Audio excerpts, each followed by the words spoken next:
Salve camaradas, tudo bem? O tema do vídeo de hoje do canal é: qual é o papel do Ministério da Fazenda na luta de classes no Brasil?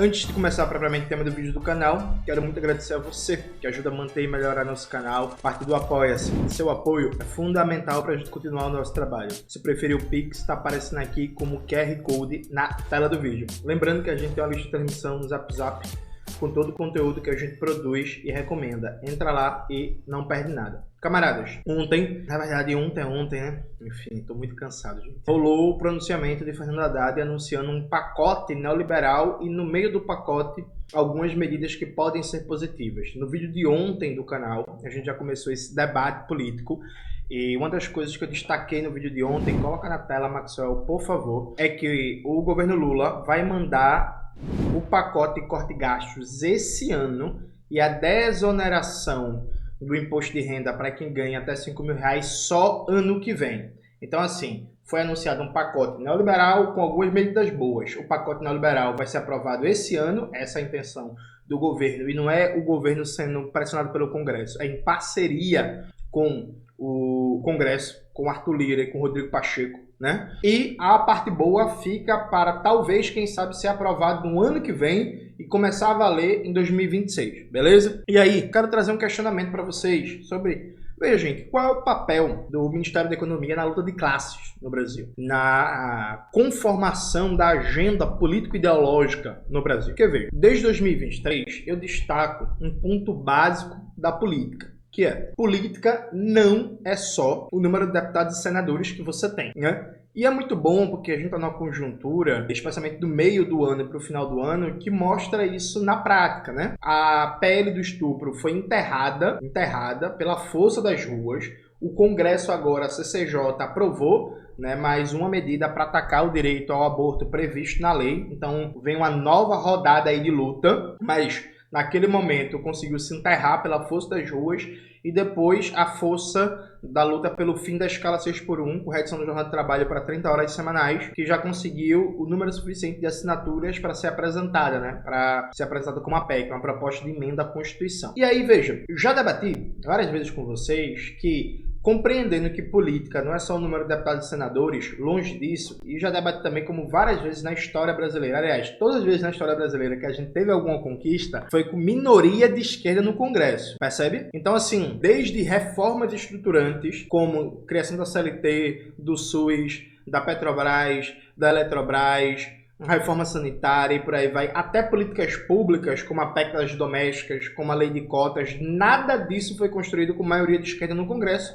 porque a gente nunca teve maioria de esquerda no Congresso. Nesse sentido, é importante se perguntar qual é o papel que vem cumprindo o presidente da República e os ministros. Porque, veja, ser ministro de Estado significa, dentre outras coisas, você tem um holofote gigantesco em cima de você. Tudo que você falar, tudo que você declarar, tudo que você escrever vira notícia, é amplificado. Então você tem uma audiência própria a partir dos meios de comunicação do governo, das redes sociais, dos veículos oficiais e por aí vai.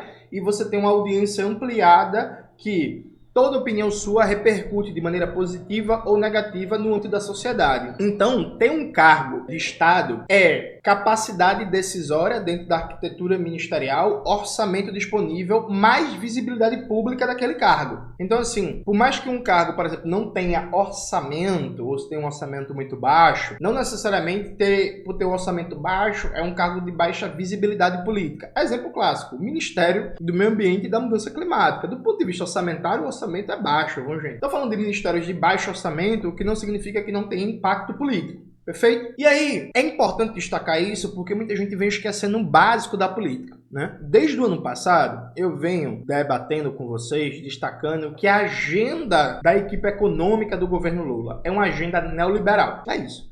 É uma agenda que está centrada em cortes do orçamento que atende ao interesse da classe trabalhadora, não o orçamento financeiro, não o gasto financeiro do Estado. Porque se a gente for dividir de maneira didática, a gente pode falar que existem dois tipos de orçamento no Estado burguês brasileiro. Você tem um gasto financeiro, que é basicamente o gasto com juros e serviços da dívida pública, que estava fora do teto de gastos do Temer e está fora do novo teto de gastos do arcabouço fiscal do Haddad, do Lula e do Alckmin. Então você tem um gasto primário do Estado. O que é o gasto primário do Estado? É o gasto com saúde, com educação, com meio ambiente, com infraestrutura, com ciência e tecnologia, com cultura, com política para mulheres, para a população negra, para povos indígenas, com funcionalismo público, previdência social, etc, etc, etc. Então, a agenda principal do governo é cortar o gasto primário do Estado dentro de uma lógica de austeridade, fazer PPP, fazer parceria público-privada, e atender a medida da banqueirada. Eu também venho debatendo muito com vocês, e aqui presta atenção, que ninguém nunca refuta isso, né, gente? Ninguém nunca refuta isso. Ninguém nunca contra-argumenta, só faz me atacar, mas tudo certo, pode atacar aí, ó.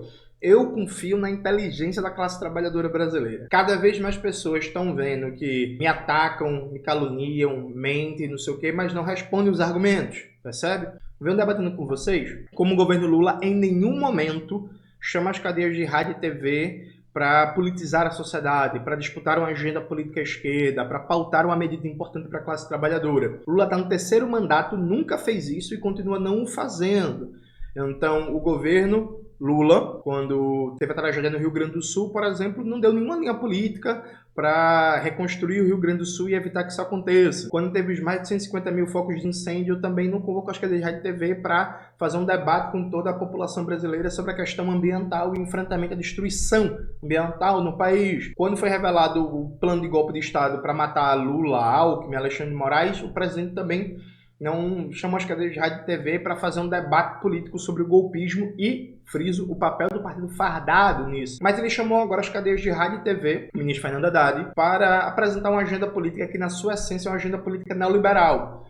E aí, eu venho destacando como o ministro Fernando Haddad não fala de pleno emprego, não fala de verdade de reindustrialização do Brasil, não fala de enfrentamento à dependência, não fala de sistema nacional de inovação, não fala de reduzir, por exemplo, a dependência de máquinas, equipamentos, fertilizantes no setor agrícola, a dependência de fármacos, máquinas, equipamentos hospitalares no setor da saúde, não fala do setor petroquímico brasileiro, não fala de reforma agrária, não fala de reforma urbana, não fala reduzir a taxa de juros. E aí o Lula falava no passado, mas até já desistiu, porque já o Gabriel Galípolo assume a presidência do Banco Central e não vai dar para chamar o Gabriel Galípolo de bolsonarista. Então o tema da taxa de juros, da taxa Selic do Banco Central vai sumir de cena, percebe? E me chama muita atenção como, frente ao discurso do Fernando Haddad, várias pessoas perceberam, ou não sei se necessariamente perceberam, né, reafirmaram esse ponto, tipo assim, bicho, neste momento, presta atenção, qual é o momento político do Brasil, gente? A gente está indo para o final do segundo ano do mandato do Lula, então metade do mandato. O que se chama de esquerda no Brasil, o campo progressista, acabou de levar um pau violento nas eleições de 2024, em que o mais chamativo é a derrota fragorosa do Guilherme Boulos em São Paulo e a derrota humilhante da Maria do Rosário em Belém do Pará, para não falar, por exemplo, da derrota também humilhante do PSOL em Belém, em que o Edmilson não foi nem para o segundo turno, percebe? Então, assim, um pau gigantesco, e a prioridade desse campo progressista, em que tem a figura máxima do debate econômico, o ministro da Fazenda, porque é isso, gente, ó, o ministro da Fazenda, ele é a figura máxima nesse momento do debate econômico do mal chamado campo progressista, já que a Haddad é petista, inclusive, vê que esse negócio de Haddad é tucana, Haddad é infiltrado, não, Haddad é petista. E aí qual é a prioridade? A prioridade é corte de gastos, a prioridade é austeridade, a prioridade é agradar a banqueirada, é agradar Bradesco, Itaú, o BTG Pactual e por aí vai. E a prioridade, como é uma característica histórica de vários setores do petismo, é também mentir e enganar sobre a história brasileira. Então, repare, a tese aqui é bem simples. Hoje, o papel central do Ministério da Fazenda na luta de classes do Brasil é ser agente promotor de uma agenda neoliberal e, a partir disso, mentir e falsear a história brasileira para criar uma lógica de paralisia em que vai ter militante na base justificando essa lógica de paralisia. dizendo que não dá para fazer nada. E aqui eu vou provar isso para vocês. Vamos abrir aqui alguns materiais para a gente dar uma conferida. O primeiro material é um texto do Walter Pomar. Walter Pomar é petista histórico, dirigente da articulação de esquerda, né? O Walter Pomar publicou um texto para a revista Ópera sobre o discurso do Fernando Haddad. E o Walter fez um negócio básico, né? Ó, presta atenção aqui. Terceiro parágrafo, gente. Afinal, embora o mote do discurso tenha sido governo eficiente, Brasil mais forte e justo, seu real motivo foi apresentar os cortes como algo não apenas necessário, mas positivo. Veja, o Pomar, ele pega um elemento central. Esse slogan que foi criado pelo marqueteiro para o pronunciamento do Haddad, a ideia do governo eficiente, a lógica de eficiência aqui é corte de gastos. Corte de gastos. Então, assim, a lógica do governo não é dizer que está fazendo um sacrifício, que é ruim e que pai, não sei o que é necessário, não. A lógica do discurso aqui é positivo uma política de austeridade. Então a gente que passou os últimos 7 anos, né, do governo Temer e Bolsonaro batendo na austeridade,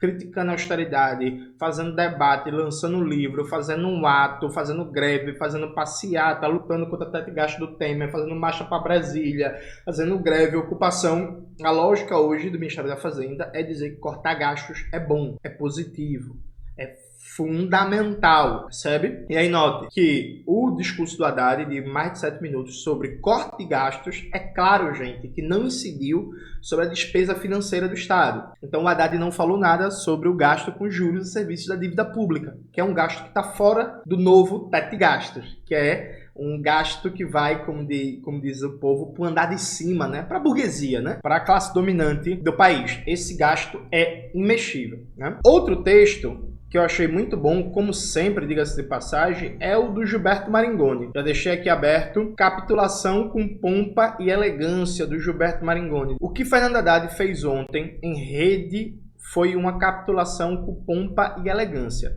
Não existe ajuste do bem ou ajuste para crescer.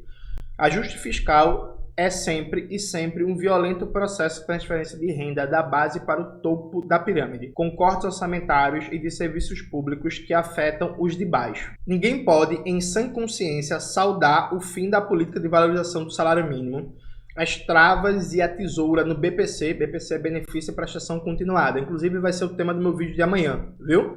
Sobre o pacote neoliberal do Haddad, a gente vai começar a destrinchar ponto por ponto. Amanhã eu vou falar sobre o BPC. E outros programas sociais, achando que, ufa, conseguimos o mal menor. Ainda não veio o fim dos pisos constitucionais da saúde e da educação. Lula queimou a largada no início de 2022, seu capital político, ao colocar como projeto essencial de sua gestão o novo teto de gastos, versão mais barroca do teto de Temer. Ninguém falou em desenvolvimento e o NAF, né, novo arcabouço fiscal, impede qualquer política industrializante.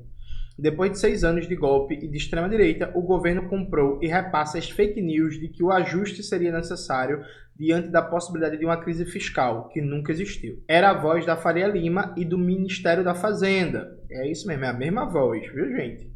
Em Operação Casada, a tirar de cena medidas sociais urgentes em favor de uma senda cumprida desde janeiro de 2021, quando teve início a mais longa trajetória de contração fiscal de nossa história. A esse ponto eu achei fantástico. O Maringoni cita Manuel Bonfim em 1905, gente. Em 1905, Manuel Bonfim, ao falar dos condestáveis da então Jovem República, escreveu: para justificar o conservadorismo inconsequente, faz-se apelo a todas as fórmulas de senso comum. Veja-se como repetem todos. É preciso cortar despesas. Por quê? Porque o bom senso tradicional assim o diz. E julgam-se todos dispensados de estudar as coisas, para ver que, por toda parte, tem sido preciso justamente aumentar despesas públicas, maxime nos países novos, onde a população cresce mais rapidamente e onde tudo está por fazer. É interessante, velho. Veja, gente, é Manuel Bonfim. Manuel Bonfim, inclusive, que é um autor que ano que vem eu vou começar a publicar textos e gravar vídeos sobre ele. É Manuel Bonfim, 1905, batendo um discurso de austeridade. Vocês entendem, gente? Vocês entendem o tamanho das velhas ideias burguesas liberais que a gente está enfrentando e que são ecoadas pelo Ministério da Fazenda? Assim, tomem dimensão disso, sabe? Mas vamos lá. Depois de 119 anos, caminhamos no mesmo passo. Ah, mas Haddad anunciou a isenção de IR até 5 mil. Sim, em matéria a ser enviada ao Congresso em 2025, que, a depender da aprovação da tributação em rendas acima de 50 mil, pode vigorar em 2026. o papel e as telas aceitam qualquer coisa. Temos um governo incapaz de desrespeitar as amarras por ele mesmo criadas para reconstruir o Rio Grande ou combater as queimadas com um projeto nacional de envergadura. Lula não foi à TV falar em nenhuma dessas tragédias, assim como foge da pauta central desses dias, que é a descoberta de um plano de magnicídio e de golpe de Estado. Deixa tudo correr nas mãos do Judiciário e da PF, ecoando o discurso de José Roberto Barroso. Isso nada tem a ver com política ou ideologia, é algo próprio do Código Penal. Assim, despolitiza-se tudo e não se enfrenta o fascismo num ponto certo. Ah, mas tem a correlação de forças. Ah, mas tem o mercado. Ah, mas tem Bolsonaro. Sim. E o céu pode cair nas nossas cabeças, como diria Abrokivski, o chefe da aldeia gaulesa de Asterix. Não temos poção mágica, temos apenas a política. O que não vale a pena é crer que o ajuste, enfim, vai nos redimir. E aí, veja, o Maringoni acho que resume bem o papel do Ministério da Fazenda num governo de rendição. Veja, eu já debati aqui no canal que esse governo não é um governo de conciliação de classe, é um governo de rendição nacional. É um governo de rendição neoliberal. E aí, veja, então me parece muito claro, me parece consolidado o papel do Ministério da Fazenda e de toda a equipe econômica do governo Lula em ser porta-voz de uma agenda política neoliberal, de uma agenda política da burguesia, dos bancos, do rentismo, do capital estrangeiro, da decadente e moribunda burguesia industrial brasileira. Vale dizer que, enquanto estou gravando esse vídeo, saiu uma matéria na Carta Capital dizendo que a Febraban aprova o pacote de ajuste fiscal anunciado por Fernando Haddad. A Febraban representa os bancos, né? O Bradesco, o Itaú, o Unibanco, o BTG Pactual, o Banco Master, etc, etc, etc. No governo Bolsonaro, quem era de esquerda, progressista, socialista, comunista, costumava atacar os bancos, né? A denunciar a exploração que eles praticam contra o povo trabalhador brasileiro, a dizer que o interesse dos bancos é antagônico ao nosso. Agora, no governo Lula 3, isso mudou, né? As pessoas começaram a mudar o discurso, perder a coerência e tal. Mas para mim continua a mesma coisa, né? Então, se a banqueirada tá feliz, pode crer que a gente vai se lascar. É isso. Se a banqueirada está feliz, pode crer que a gente vai se lascar. Mas o discurso do Haddad não foi só um discurso de ecoar um programa neoliberal. Ele também é um discurso cínico, covarde, mentiroso, que falseia a história brasileira para tentar justificar paralisia e rendição. Veja, tem um momento do discurso do Haddad que eu peguei aqui a transcrição do discurso e eu vou mostrar para vocês, que é uma mentira crassa. Aqui, ó. Reparem, exatamente por isso anunciamos hoje também a maior reforma da renda de nossa história. Isso aqui é uma mentira, gente. Já vou mostrar para vocês. Honrando os compromissos assumidos pelo presidente Lula com a aprovação da reforma da renda, uma parte importante da classe média que ganha até R$5.000 não pagará mais imposto de renda. Gente, por que isso aqui é mentira? Veja, e aí vou mostrar a lei, né? Site oficial do governo, viu, gente? Planalto.gov.br. O ano era 28 de janeiro de 1994. Lei número 8.849. O presidente era o Itamar Franco e ele aprovou primeiro por medida provisória, por MP, e depois apresentou um projeto de lei que estabelece a tributação sobre lucros e dividendos e o imposto de renda progressivo. Então já estava colocado na arquitetura brasileira, na arquitetura tributária brasileira, um imposto de renda progressivo e um imposto sobre lucros e dividendos, ganho de capital, renda e por aí vai. Aí antes que algum cirista vá e diga assim, quem foi que fez isso, Johnny? Não, foi Ciro Gomes não, viu, gente? Quando foi aprovado a medida, em janeiro, o ministro da Fazenda era Fernando Henrique Cardoso. Não foi Ciro Gomes não que cobrou não, viu? Ele cobrou porque era lei, tinha que cobrar. Quando o Ciro assumiu o Ministério da Fazenda, no final do ano, essa lei já tinha sido aprovada, já estava vigente, já estava em cobrança. Foi a FHC, que era ministro da Fazenda, que assinou a lei, e depois o próprio FHC, inclusive, que derrubou, né? Então veja, como era a estrutura tributária no Brasil com essa legislação de tributação progressiva aprovada no governo Itamar Franco.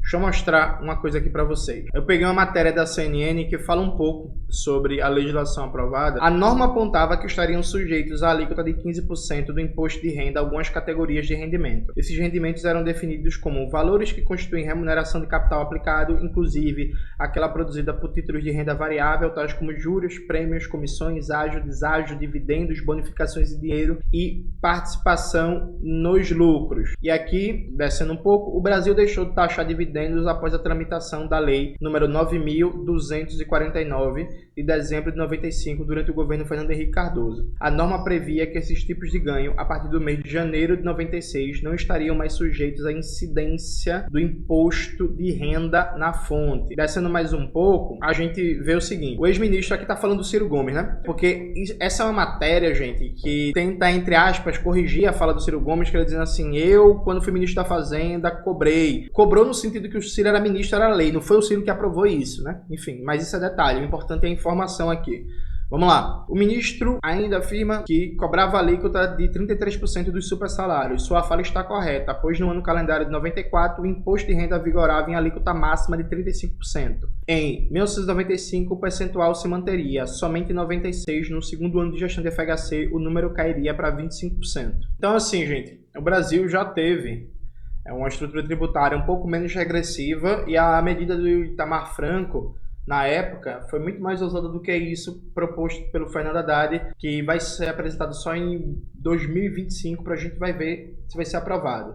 Sabe qual é a grande malícia aqui? O governo Lula poderia ter apresentado um MP. O que é um MP? MP é uma medida provisória para simplesmente suspender a contrarreforma do governo FHC e manter o texto original aprovado no governo Itamar Franco. E aqui é muito importante entender isso, esse processo legislativo. Alguém pode dizer assim, alguém conhece mais, mas Jones, o Congresso pode suspender uma medida provisória. Pode. E aí, veja, o ônus político seria do Congresso. Imagina se o governo apresenta um MP para, por exemplo, zerar os impostos sobre consumo essenciais para a classe trabalhadora, como, por exemplo, alimentos, né? Arroz, feijão, não sei o quê, farinha, fubá e por aí vai. E depois apresenta uma outra MP para revogar o que a FHC fez e voltar a vigorar a legislação apresentada por Itamar Franco. O Congresso teria que depois julgar essas MPs, né? Se mantinha ou não, como é que era, depois transformar em projeto de lei. Mas veja, o ônus político ficava no Congresso. O ônus político ficava no Congresso. Vocês querem dizer para mim, é isso mesmo, vocês querem dizer para mim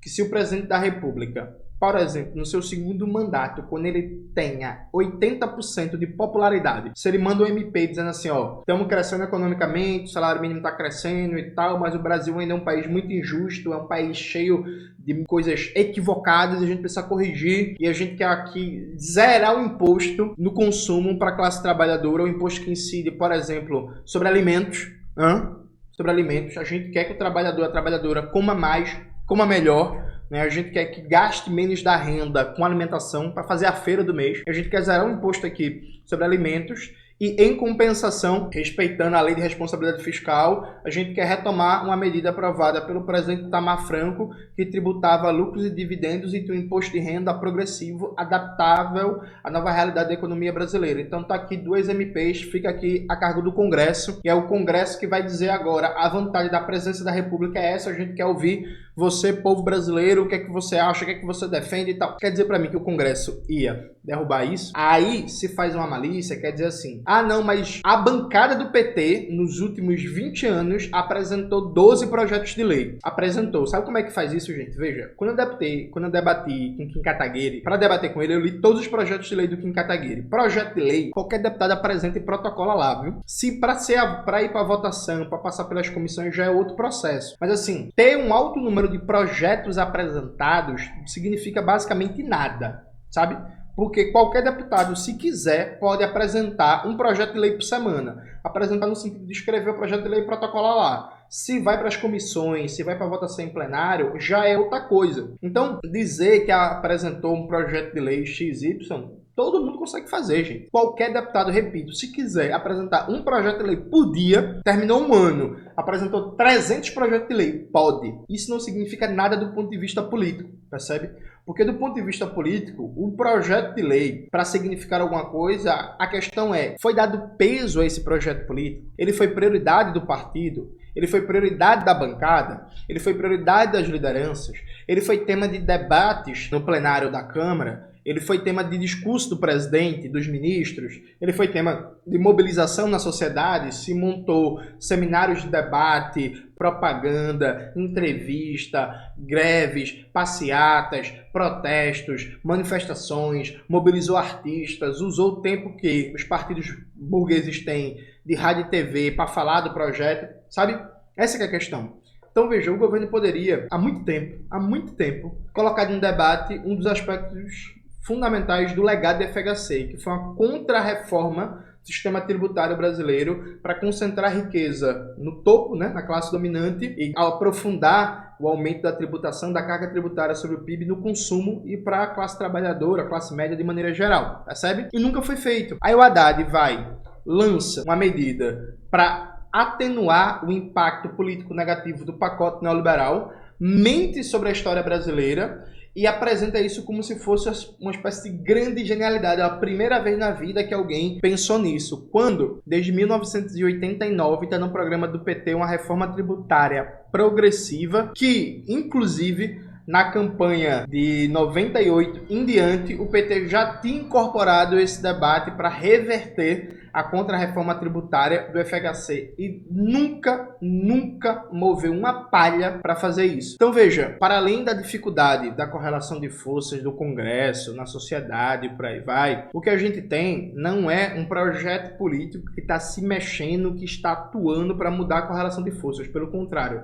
É um projeto político que está atuando para puxar a correlação de forças ainda mais à direita, porque eu vou terminar esse vídeo lhe fazendo uma pergunta bem básica. No Brasil, de 2024, eu quero que você me mostre que tinha algum deputado ou alguma bancada até junho desse ano que estava propondo no Congresso Nacional atacar o salário mínimo. Quero que você me mostre. Tinha não, viu, gente? Tinha não, viu? Foi o Ministério da Fazenda que abriu com tudo esse debate. Eu expliquei, inclusive, com alguns detalhes.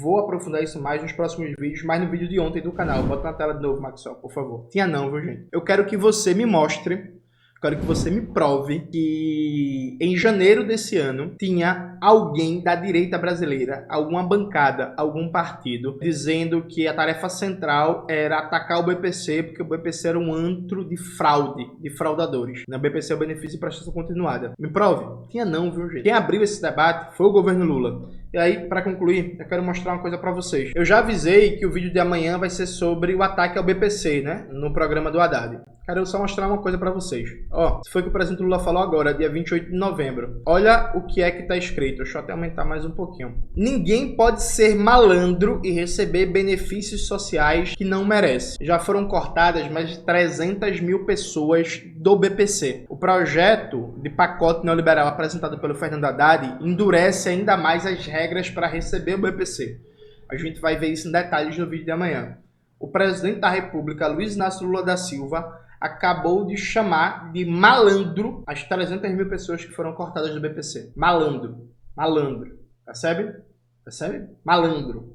Nem a extrema-direita, nem a mídia burguesa estava com esse discurso. Estava uma coisa mais técnica, né? Os fraudadores. Tudo mentira, viu, gente? Inclusive, já tem vídeo no canal. É fake news que o governo Lula está atacando o BPC. Coloca aí na tela, Maxwell, por favor. E amanhã vai ter mais um. Mas veja, nem o liberal mais imbecil estava com esse tom político. O presidente Lula foi lá e ninguém pode ser malandro e receber benefícios sociais que não merece. Malandro, sabe? Então, eu fico imaginando o trabalhador, a trabalhadora brasileira que teve o BPC cortado, vai receber uma notícia, vai receber um print, vai receber alguma coisa com essa fala do Lula, chamando ele ou ela de malandro. Assim, esse é o papel que está se desempenhando na luta de classes brasileira. Está puxando a agenda política, está puxando a agenda ideológica, está puxando o debate na sociedade brasileira cada vez mais à direita, cada vez num rumo mais neoliberal, mais austericida, com obsessão cada vez maior em corte de gastos. E aí, depois, se justifica o crime perfeito, dizendo que, no fundo do coração, eles não são neoliberais. É porque não dá para fazer nada por causa do Congresso. E aí vai ter um bocado de militante na base, reverberando isso e dizendo que é isso. O presidente gostaria muito, mas o Congresso... Entendeu? Esse é o crime perfeito para manter toda a agenda política, manter a luta de classes no Brasil dentro de uma hegemonia neoliberal absoluta. É isso, galera. Espero que vocês tenham gostado do vídeo de hoje do canal. Não se esqueça de se inscrever no canal, ativar o sininho, curtir esse vídeo, compartilhar tudo isso que vocês já sabem. Um beijo e até a próxima.